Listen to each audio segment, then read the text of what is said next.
Hi guys, I'm Saiden Kenpi Cardinal from BSTM Main 2 and we have an interview with my grandma. Her name is... Remedios Cardinal. So, I have a 4 question. So, let's start. Okay, let's start with the question number 1. Life after retirement or yung naging buhay mo po after mo magtrabaho. Naging maganda ang aking pananahi. Sa ngayon, nag-aalaga ako ng mga apo. Question number 2. Life as they watch their children grow or apo grow. Ano daw po yung naging buhay mo habang pinapanood mo yung mga anak or apo mong lumalaki na?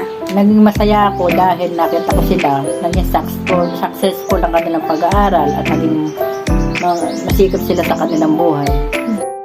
Okay, let's move to question number 3. Benefits you receive from the LGU and the national government. Sa ngayon, wala akong tatanggap kahit saan.